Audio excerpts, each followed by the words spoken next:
کہ جس چیز کے نام زیادہ ہوتے ہیں اس چیز کی عظمت بھی زیادہ ہوتی ہے. جس چیز کے جتنے نام ہوں گے ناموں کی کثرت عزت اور عظمت کی زیادتی کا سبب ہے. ناموں کی کثرت یہ خبر دیتی ہے کہ جس چیز کے اتنے نام ہیں وہ چیز کوئی چھوٹی نہیں ہے. اس لیے آپ دیکھ لیں کہ دنیا کے اندر جتنے بھی شہر ہیں کسی شہر میں اتنے نام نہیں ہیں جتنے مکہ اور مدینہ کے نام ہیں. مکہ اور مدینہ تو صرف مشہور زیادہ ہے اور ہم جانتے ہیں، وگرنہ ان شہروں کے اتنے نام علماء نے ذکر کیے ہیں کہ کئی گھنٹوں اگر ان کے ناموں پر بحث کی جائے تو تب بھی ان کے ناموں کا تذکرہ ہی ختم نہیں ہوتا. عرب کا ایک شاعر دیکھا، اس نے بڑی خوبصورت بات کی. اس نے کہا کہ کسی چیز کے زیادہ نام اس چیز کی عظمت پر دلالت کرتے ہیں. یعنی کسی چیز کے ناموں کا زیادہ ہونا اس چیز کی عظمت کی علامت ہے.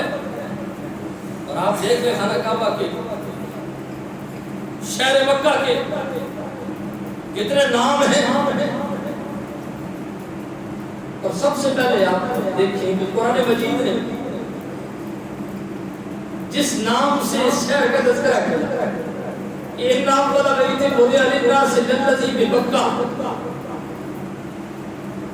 اس شہر کو مکہ بھی کہتے ہیں اور بکہ بھی کہتے ہیں.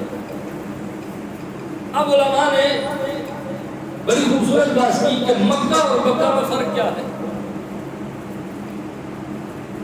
اگر ایک جیسے ہیں تو پھر بکہ کیوں ذکر کیا گیا، مکہ کیوں نہیں ذکر کیا گیا؟ تو علماء نے بڑی خوبصورت بات کی. انہوں نے کہا بکہ اور مکہ میں تھوڑا فرق ہے. امام ابراہیم، امام زہری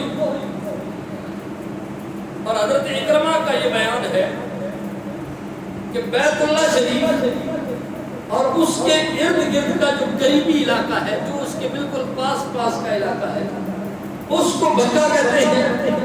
باقی پورا جتنا شہر ہے وہ سارے شہر کو مکہ کہتے ہیں. حضرت مولا کائنات علی المرتضیٰ شیر خدا رضی اللہ تعالیٰ عنہ آپ فرماتے ہیں کہ مکہ صرف بیت اللہ ہے اور باقی جو پورا شہر ہے اس کو مکہ کہتے ہیں. یعنی مکہ وہ جگہ ہے جہاں بیت اللہ ہے اس کو مکہ کہتے ہیں، اور اس کے علاوہ جو پورا شہر ہے اس پورے شہر کو مکہ کہتے ہیں. یہ مولا کائنات علی المرتضیٰ شیر خدا رضی اللہ تعالیٰ عنہ بیان کرتے ہیں. اب یہ فرق پتہ چل گیا کہ مکہ اس پوری بستی کا نام ہے، اور جہاں رب کا گھر خانہ کعبہ موجود ہے، بیت اللہ موجود ہے، اس جگہ کو مکہ کہتے ہیں.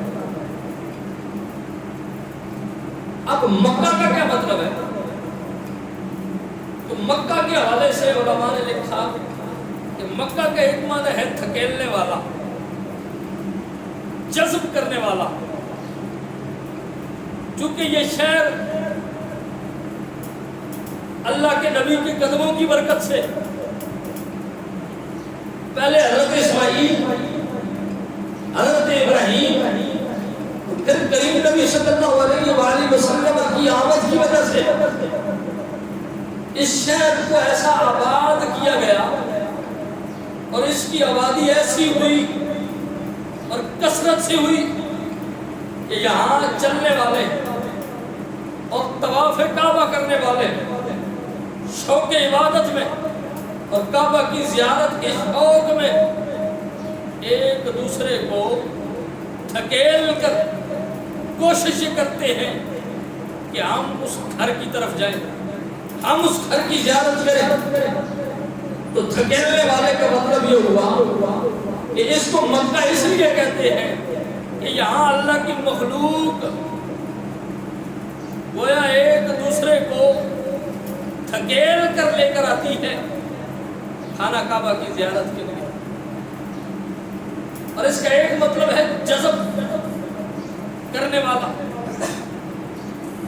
تو علماء کرام نے لکھا ہے کہ جو گناہگار اس شہر کی حدود میں داخل ہو جاتا ہے، اللہ نے اس شہر کو یہ عظمتیں عطا کی ہے کہ گناہگار اس شہر کے اندر قدم رکھتا ہے، یہ شہر اس کے گناہوں کو جذب کر لیتا ہے۔ مکہ کا ایک مطلب ہے جذب کرنے والا، اور اس کی شان یہ ہے کہ جو گناہگار اس شہر میں قدم رکھ دیتا ہے یہ اس کے گناہوں کو جذب کر لیتا ہے، یہ اس کے گناہوں کو اس کے اندر سے کھینچ لیتا ہے، جذب کر لیتا ہے، اس لیے اس کو مکہ کہتے ہیں۔ اور بڑی خوبصورت ایک توضیح بیان کی گئی ہے، اس کی ایک معنی بیان کیا گیا اور مکہ ایسی جگہ کو کہتے ہیں، مکہ ایسی جگہ کو کہتے ہیں جو اپنی مغناطیسی قوت، مغناطیس کی قوت یہ ہوتی ہے کہ وہ چیز کو اپنی طرف کھینچتا ہے، اس کے اندر صلاحیت یہ ہوتی ہے کہ اس کے سامنے لوہا کیا جائے تو وہ لوہے کو اپنی طرف کھینچ لیتا ہے، مغناطیس اس کے مقابل میں رکھا جائے تو وہ دوسرے مغناطیس کو اپنی طرف کھینچ لیتا ہے، اس کے اندر کشش ہوتی ہے، اس کے اندر کھچاؤ ہوتا ہے، وہ دوسری چیز کو اپنی طرف کھینچتا ہے۔ فرمایا مکہ ایسی جگہ کو کہتے ہیں جو اپنی مغناطیسی قوت سے لوگوں کو اپنی طرف کھینچ لیتی ہے،